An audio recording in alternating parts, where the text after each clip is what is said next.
Meet the new boss, same as the old boss. We have some new Biden transition team additions. He said, all added quietly. This is Kenneth Vogel. All added quietly without announcement after the initial team was unveiled. You have two Goldman Sachs people, a VP and an employee, Monica Marr and Eric Goldstein, a BCG consultant named Matt Hernandez, and somebody from McKinsey. BCG, by the way, is Boston Consulting Group. So in other words, insider corporatists.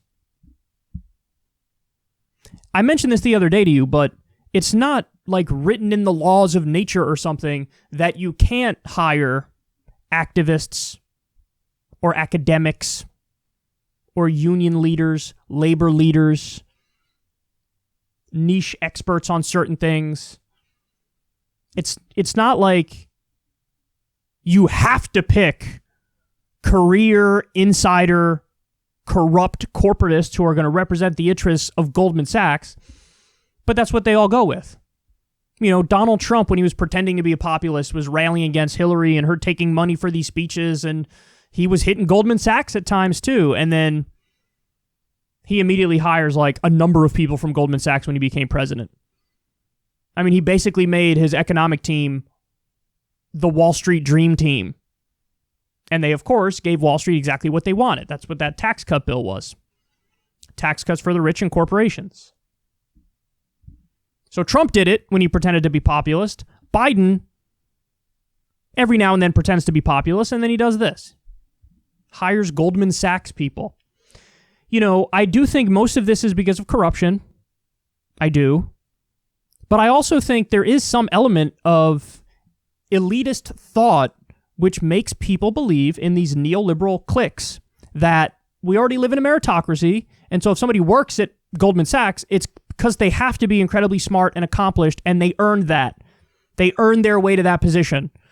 And so they're just smarter and better than activists or professors or labor leaders, academics. They're just better. They're just better than them. That's why I'm hiring these people, is because they made it in this meritocracy. So if you're working at Goldman Sachs, if you're working at McKinsey, you got to be that you're brilliant. And we just learned, by the way, the big thing with McKinsey, how they were like helping facilitate overdoses and giving advice to the pharmaceutical company as to how they can make more money off of overdoses. They literally had to release an apology. I'm not sure they've ever done that before. There was the bread price fixing scandal that Mayor Pete was asked about because he worked at McKinsey, and it's another thing that they did. Like, these are not the smartest guys in the room. They're the greediest, and they're the most corrupt, and they're the biggest insiders. That's what it is. And so when you hire these people, of course you're going to get horrendous decisions that benefit a small group of people at the top. That's what's going to happen. There's no two ways about it. But here we are. Under a Trump administration, you got a lot of Goldman Sachs people. In a Biden administration, you got a lot of Goldman Sachs people. It's almost like no matter who you elect, if they're part of the establishment, Wall Street wins. Big financial institutions win.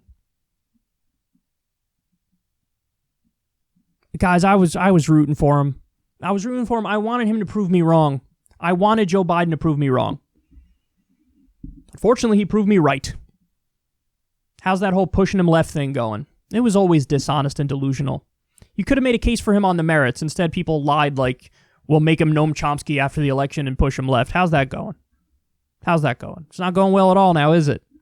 So, meet the new boss, same as the old boss. You're still going to have deregulation. You're still going to have tax cuts for the rich. Maybe less so under Biden, but I'd be willing to bet that the tax rates will not be where they should be, and the regulations will not be where they should be. Willing to bet that. Because at the end of the day, they all feed the military-industrial complex. They all feed the shitty health insurance system and health care that we have. They all feed Wall Street. So, I wish I had some answers for you as to how we can prevent this from happening, but The damage is already done, it appears.